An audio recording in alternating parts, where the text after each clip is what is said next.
Assalamualaikum warahmatullahi wabarakatuh. Selamat malam. Jumpa lagi dengan saya Aldi di channel Mereka Ada. Dimanapun kalian berada, saya doakan semoga kalian dalam kondisi sehat dan selalu diberikan kemudahan dalam menjalankan segala aktivitas. Di kesempatan kali ini saya akan membacakan cerita kiriman dari Mbak Ajeng kala ia mendaki ke Gunung Cikuray. Namun sebelum mulai bercerita, pastikan teman-teman sudah support channel Mereka Ada dengan cara menekan tombol subscribe dan menyalakan lonceng notifikasinya agar teman-teman selalu update saat channel ini upload video terbaru. Dan sebelum kita masuk ke ceritanya, saya minta kalian matikan lampu terlebih dahulu, tarik selimut dan tetap waspada. Siapa tahu ada sosok lain yang datang menemani kalian mendengarkan cerita ini. Kalau gitu tanpa banyak basa-basi lagi, mari kita mulai ceritanya.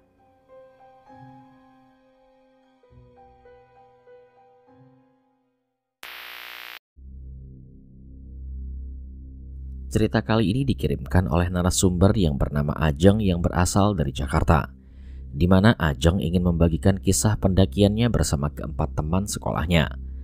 Kala itu mereka sedang mendaki ke Gunung Cikuray, tapi malah bertemu dengan sosok hantu anak perempuan yang berusia sekitaran 10 tahun dan anak itu memperkenalkan diri dengan nama Daru. Di situ Daru mencoba menceritakan kisah hidupnya kepada Ajeng dan teman-temannya. Sebuah kisah di mana anak perempuan ini sampai meregang nyawa dan arwahnya tahu-tahu nyasar di salah satu pos yang ada di Gunung Cikuray via Cilawu atau pemancar. Bagaimana kisah pendakian Ajeng dan teman-temannya? Kisah apa yang akan diungkap oleh sosok Daru? Dan siapa sebenarnya sosok Daru ini? Selasa 1 Agustus 2016. Ajeng, Wina, Chandra, Rusli, dan Rio memutuskan untuk menggelar acara reuni sekolah. Kebetulan mereka berlima satu sekolah saat SMA dan sudah lulus di tahun 2015. Kebetulan juga mereka merupakan anggota satu geng yang kemana-mana selalu bareng. Setelah lulus SMA, semuanya sibuk dengan aktivitas masing-masing. Ada yang kuliah, ada pula yang bekerja. Karena mereka tiba-tiba merindukan momen-momen di saat masa-masa sekolah SMA, mereka akhirnya memutuskan untuk menggelar acara reuni yang hanya dihadiri oleh mereka berlima saja. Acara reuni ini awalnya diadakan di sebuah rumah makan, biar sekalian makan. Sedikit informasi, 5 orang ini merupakan anggota dari sebuah kelompok pendaki yang ada di Bandung. Tapi mohon maaf, kita tidak boleh menyebutkan nama kelompoknya, karena cerita ini tak ada hubungannya dengan kelompok tersebut. Artinya kelima orang ini semuanya adalah sama-sama seorang pendaki. Dan memang benar adanya. Dan bahkan Ajeng sendiri sudah ikut mendaki sejak kelas 4 SD bersama bapaknya, yang merupakan seorang bapak dengan hobi mendaki gunung. Di pertemuan reuni kala itu mereka membicarakan banyak hal, mulai dari kesibukan satu sama lain dan hal-hal random yang ala-ala anak ABG. Hingga tak terasa hari sudah mulai malam. Ketika mereka hendak pulang ke rumah masing-masing, Chandra sempat nyeletuk. Gimana kalau kita mendaki lagi? Kan udah lama nih kita nggak muncak. Ya nggak usah jauh-jauh, ke Cikuray aja gimana? Mendengar ajakan Chandra membuat Ajeng sangat antusias. Apalagi dia juga sudah lama tidak mendaki gunung. Saking sibuknya aktivitas pekerjaan membuat melupakan sejenak hobinya mendaki gunung. Gak ada salahnya juga sih. Toh sekalian healing dari sibuknya tugas pekerjaan. Sedangkan yang lain awalnya masih mikir-mikir, tapi lambat laun semuanya setuju juga. Awalnya yang tadi mau pulang, mereka memilih untuk duduk lagi sambil merencanakan semuanya secara matang. Mulailah pembagian tugas yang sama persis saat seperti mereka mendaki gunung zaman-zaman SMA dulu. Ajeng sendiri tidak menyangka, sejak SMA dia sudah berada satu circle dengan orang-orang yang memiliki minat sama seperti dirinya. Sehingga apa-apa itu nyambung dan akur dan sudah sejak SMA juga mereka mendaki bersama-sama. Setelah cukup lama berdiskusi, akhirnya mereka pun pulang setelah Chandra menunjuk Rusli sebagai penanggung jawab tiket pendakian mereka ke Gunung Cikuray. Tanggal keberangkatan juga sudah ditentukan, yaitu hari Selasa tanggal 16 Agustus 2016, sehari sebelum bertepatan dengan ulang tahun kemerdekaan Indonesia. Rencananya juga mereka akan mengibarkan bendera merah putih di puncak Cikuray. Pasti nanti juga akan ramai dengan para pendaki-pendaki dari berbagai kota dan daerah. Segeralah Rusli mendaftarkan dia dan keempat sahabatnya itu agar mereka bisa ikut mendaki pada hari itu. Sebab biasanya pasti ada pembatasan kapasitas. Dan alhamdulillahnya, kata Rusli, semuanya beres. Dan setelah itu mereka pun pulang ke rumah masing-masing. Minggu 14 Agustus 2016, Ajeng sudah rempong dengan segala barang bawaannya. Dia sampai mengecek berkali-kali barang bawaannya supaya tak ada yang tertinggal. Bahkan sejak jauh-jauh hari, Ajeng sudah mengambil jadwal libur 4 hari dengan alasan keluarganya sakit dan dia harus pulang ke desa. Jadwal libur Ajeng terhitung sejak tanggal 16 Agustus 2016. Perkiraan mereka akan ngecamp di Gunung Cikuray 3 hari 2 malam. Begitupun dengan yang lain, semuanya sudah benar-benar menyiapkan segala sesuatunya secara matang. Hingga tibalah ke hari keberangkatan pendakian Ajeng bersama keempat sahabatnya. Dari Jakarta mereka naik bus tujuan Terminal Guntur dan kembali melanjutkan perjalanan dengan mencarter sebuah angkot. Mereka tiba di base camp sekitar jam 11 siang dan begitu tiba mereka langsung mengurus registrasi. Ketika semuanya sudah siap, barulah start pendakian sekitar hampir jam 12 siang. Di awal-awal pendakian, hamparan kebun teh menyejukkan mata semua orang. Ajeng begitu menikmati pendakiannya waktu itu. Berasa sudah lama sekali dia tidak mendaki. Kali ini dia kembali mendaki. Dia pun juga melihat teman-temannya seperti enjoy dengan pendakian kali ini. Tak lupa mereka berfoto-foto untuk kenang-kenangan. Ada beberapa momen mereka stop sebentar untuk istirahat. Dan jika tenaganya sudah kembali optimal, baru mereka lanjut kembali jalan. Yang terpenting kalau mendaki itu harus sama-sama pengertian supaya perjalanannya menjadi enak dan enjoy. Terus mereka berjalan. Hingga tak terasa sudah tiba di pos 3 dan kala itu jam sudah menunjukkan pukul 4 sore. Chandra sebagai leader meminta waktu break sejenak supaya dia bisa sholat asar. Berhentilah mereka di pos 3 sambil menunggu Chandra selesai sholat. Tak lama kemudian Chandra selesai sholat dan dia menghampiri teman-temannya. Kemudian Chandra pun bilang, "Kita ngecamp di sini aja kali ya? Kalau ngecamp di pos 7 sebenarnya sih nggak apa-apa, tapi kasihan yang cewek-cewek harus jalan malam-malam. Soalnya ini kan udah sore, udah sekitar jam 4 sore juga. Mending kita ngecamp aja di sini buat ngefullin tenaga, biar besok lebih fresh. Gimana? Pada setuju nggak?" Kala itu yang cewek-cewek setuju-setuju saja dengan pendapat Chandra. Rusli dan Rio pun juga tidak keberatan. Lagian mereka juga sedang kelelahan. Dan akhirnya semuanya setuju untuk ngecamp di malam pertama di pos 3. Besok mereka akan summit dan pindah ngecamp di pos 7. Mulailah mereka menggelar tenda dan menyiapkan segala sesuatu yang mereka butuhkan. Hampir 1 jam semuanya melakukan prepare. Semua tenda sudah berhasil didirikan dan mereka melanjutkan untuk bersih-bersih diri dulu, baru setelah itu masak untuk makan malam mereka. Suasana masak-memasak waktu itu terasa sangat asik sekali. Ditemani api unggun dan suasana nyanyian Wina yang berduet dengan Rio terdengar begitu merdu. Sampai tak terasa mereka sudah lupa dengan lelah yang mereka rasakan selama pendakian. Saking asiknya suasana mereka kala itu, mereka sampai gak sadar kalau sekarang sudah jam setengah 10 malam. Angin mulai terasa berhembus. Walau lirih tapi dinginnya bisa menembus masuk ke dalam baju dan membuat tulang-tulang menjadi ngilu. Karena angin malam itu terlalu dingin, Rusli meminta kepada semua teman-temannya untuk masuk saja ke dalam tenda dan istirahat. Karena keesokan harinya mereka harus summit jam 4 subuh untuk mengejar sunrise.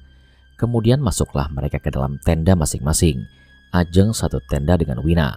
Yang cowok-cowok tidur bertiga dalam satu tenda. Pelan-pelan kedua mata Ajeng dan Wina kini mulai terlelap. Namun ketika keduanya mau benar-benar terlelap, mereka kembali terbangun gara-gara mendengar suara tangisan anak kecil yang sepertinya tangisan seorang anak kecil perempuan. Sumber suaranya berasal dari arah belakang tenda mereka. Benar-benar sejelas itu suaranya. Ajeng berpikir suara tangisan tersebut berasal dari HP Wina. Namun saat dia menoleh ke arah Wina, Wina malah dalam posisi duduk di dekat pintu tenda. Posisinya menghadap ke arah belakang Ajeng. Ajeng yang melihat itu kaget dan langsung terbangun. Dia bertanya apa yang terjadi pada Wina. Namun Wina tidak menjawab. Tapi tubuhnya bergetar hebat dan jarinya menunjuk ke arah belakang Ajeng. Spontan Ajeng pun menoleh ke arah belakang dan dia melihat seperti ada siluet perempuan sedang duduk di belakang tendanya. Ajeng yang melihat itu sontak saja kaget. Kira-kira siapa yang di luar sana? Pertama-tama Ajeng coba tenangkan Wina terlebih dahulu. Setelah Wina tenang, dia baru mengajak Wina untuk bergerak mendekati arah bayangan tersebut. Sedangkan suaranya masih terus saja menangis. Semakin mereka mempertajam pendengaran, mereka menyadari satu hal, bahwa pemilik surat tersebut adalah seorang anak perempuan yang kira-kira usianya 10-12 tahun. Makin penasaran mereka di situ. Mau ngomong rasanya bibir seperti kaku. Daripada kepo sendirian, dua orang ini memutuskan untuk keluar tenda dan bertanya langsung kenapa anak ini menangis terus. Tapi sesaat mereka akan keluar tenda, mereka baru sadar. Ngapain juga anak-anak kecil malam-malam keluyuran di sini, nangis dan sendirian pula.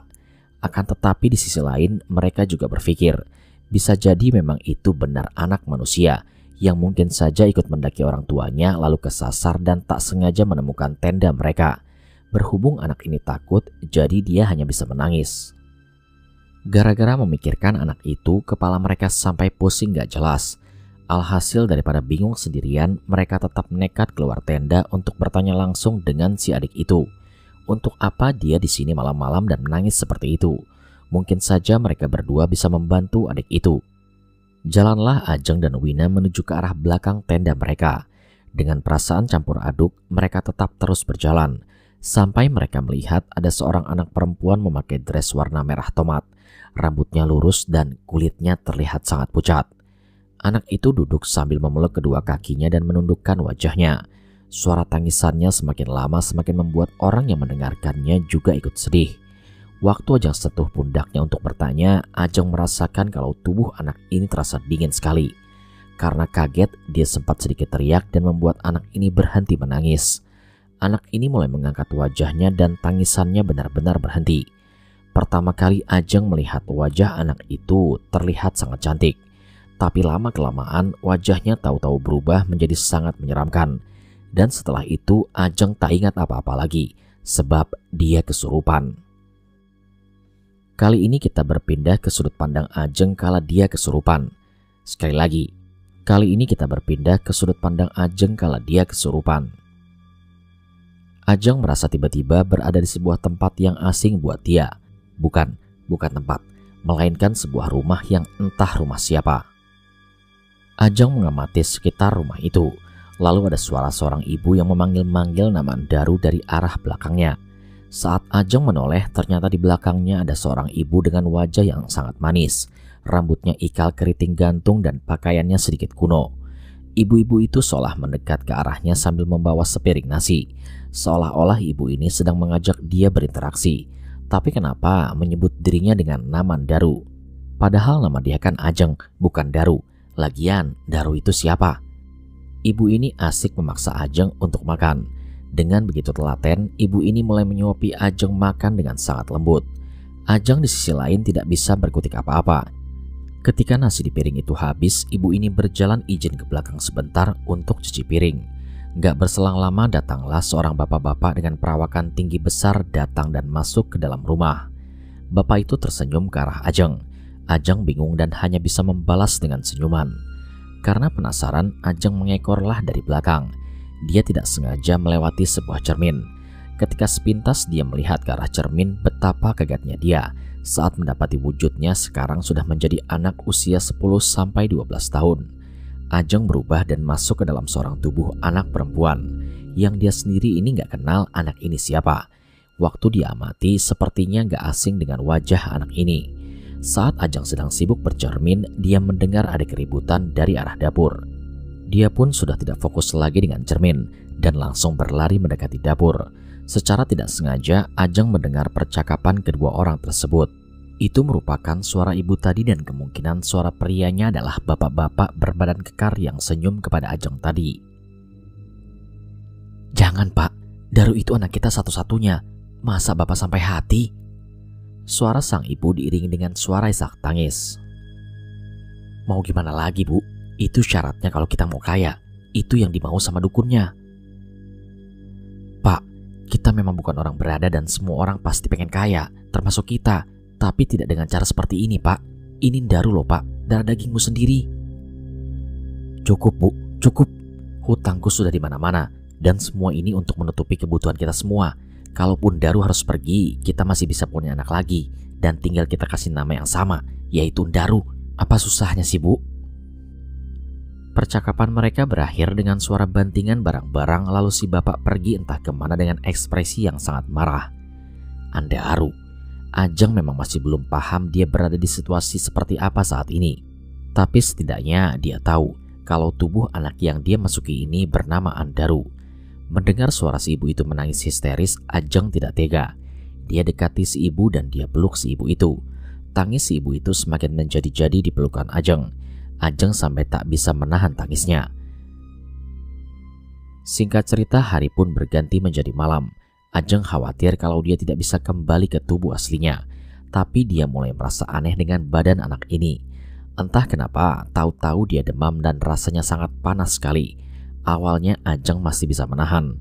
Lama-kelamaan dia tidak kuat dan akhirnya berteriak-teriak minta tolong. Si ibu pun datang dengan wajah yang sangat khawatir. Lalu membawa Ajeng masuk ke dalam sebuah kamar dengan menggantikan Ajeng dengan baju yang sedikit lebih tipis. Siapa tahu demamnya bisa kembali rendah. Ibu itu juga mulai mengkompres Ajeng dengan air hangat sambil setengah menangis. Sedangkan hari semakin malam, Ajeng melihat kalender di kamarnya yang menunjukkan pada tahun 2002. Semakin lama panas yang Ajeng rasakan semakin membuat dia kesakitan dan sepertinya bukan panas atau demam karena sakit. Dia merasakan kalau tubuhnya kejang-kejang. Ajeng juga bisa mendengar suara si ibu itu berteriak-teriak histeris. Kian lama kian ia merasakan dadanya sangat panas sekali. Ia pun seperti merasa ada cairan yang keluar dari mata, hidung, dan juga mulutnya. Sontak si ibu itu pun berteriak. "Ya Allah, darah! Daru, kamu kuat ya nak, kamu kuat. Kamu tunggu di sini, ibu panggil tetangga dulu." Si ibu pun keluar berusaha memanggil tetangganya untuk dimintai tolong. Namun di sisi lain, Ajeng makin merasa kesakitan. Rasanya dia seperti disiksa berada di dalam tubuh anak ini. Hingga tak lama kemudian pandangan Ajeng kembali gelap. Tapi dia masih bisa mendengarkan suara keramaian orang.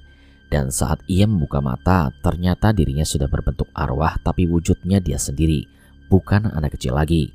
Lalu ia melihat ke arah sebuah tempat tidur. Di situ Ajeng melihat ada tubuh seorang anak kecil yang wajahnya berlumuran darah dan sudah tidak bisa bergerak kembali. Yang mana artinya Daru sudah meninggal dunia dengan cara yang sangat aneh. Seakan-akan seperti diguna-guna oleh seseorang. Tangisan si ibu itu tak ada habis-habisnya di samping jenazah anaknya. Ketika Ajeng mengamati ke sekitar, dia melihat ada seorang arwah. Arwah ini mirip sekali dengan arwah yang ia temui sewaktu di Cikuray tadi. Artinya Ajeng dibawa oleh arwah anak ini yang bernama Daru untuk masuk ke momen di mana dia meregang nyawa. Sebegitu sakitnya yang dirasakan anak ini. Disitulah Ajeng baru paham kalau anak ini yang ia temui bernama Andaru atau akrab disapa Daru.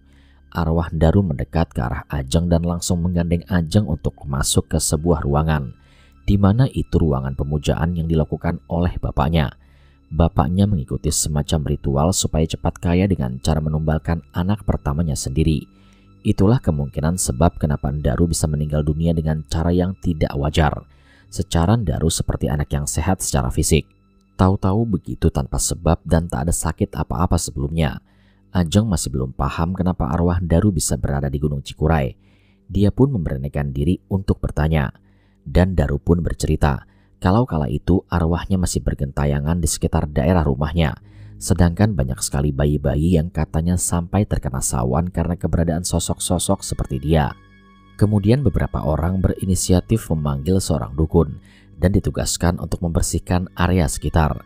Alhasil semuanya dibereskan dengan sang dukun dan dibuangnya ke Gunung Cikuray sekitaran pos 3 dan pos 4. Makanya Daru kerap bergentayangan di sekitar sana dan tak jarang juga beberapa pendaki ada yang bisa melihat wujudnya.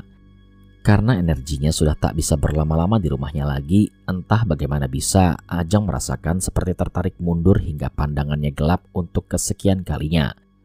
Tak butuh waktu lama, Ajeng pun kembali sadar, tapi sudah dalam posisi berbalik ke tubuh asalnya. Waktu Ajeng membuka mata dengan tersadar, dia melihat langit masih gelap, masih sekitar jam 2 dini hari. Padahal Ajeng merasa sudah pergi sangat lama, namun ternyata hanya beberapa jam saja. Akan tetapi teman-temannya begitu memandangnya dengan heran ke arah Ajeng. Dikala teman-temannya sudah pasrah untuk menenangkan Ajeng yang sedari tadi kejang-kejang dengan kedua bola mata yang melotot. Semua orang sudah tahu kalau Ajeng kala itu dalam posisi kesurupan. Perkara susah disembuhkan dan masih terus saja kejang-kejang.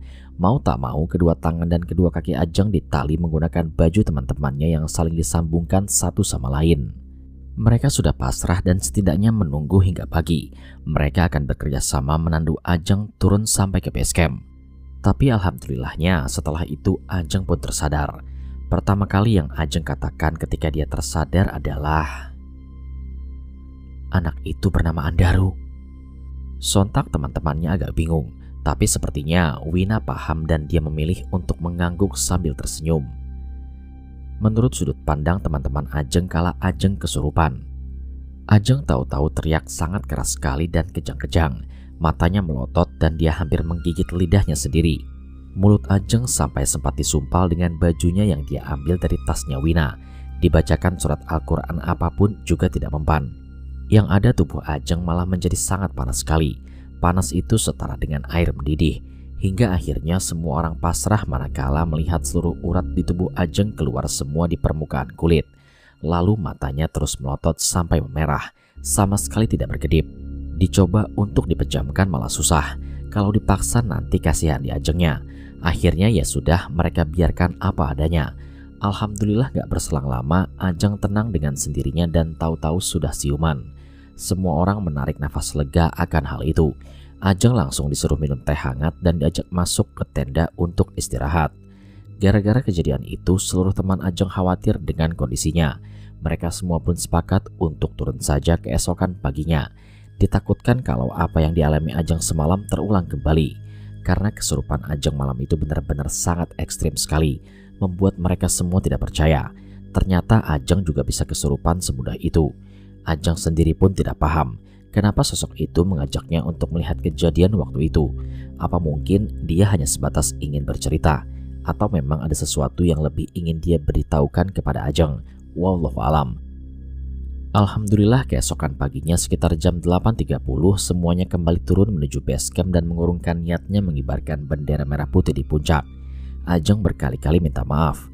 Perkara dia kesurupan sehingga teman-temannya menjadi khawatir dan agenda awal menjadi batal. Meski teman-temannya sudah menjelaskan kalau mereka kembali turun bukan karena salahnya Ajeng, melainkan ini keputusan yang tepat untuk kebaikan bersama. Akan tetapi Ajeng masih merasa tidak enak hati. Begitu sampai di rumah, Ajeng menceritakan semua yang ia alami kepada kedua orang tuanya. Alhasil sekarang Ajeng kalau kemana-mana disuruh pakai kalung berbentuk tasbih dan ada lafaz Allahnya. Dari kalung itu ada harapan dari kedua orang tua Ajeng yang berharap semoga Ajeng tidak mengalami kejadian itu lagi. Buat kalian yang pernah mendaki Cikuray, pernahkah kalian mengalami bertemu dengan sosok anak kecil seperti yang Ajeng alami? Mungkinkah yang Ajeng alami hanyalah sebatas kebetulan saja? Atau memang Ajeng sedang apes waktu itu?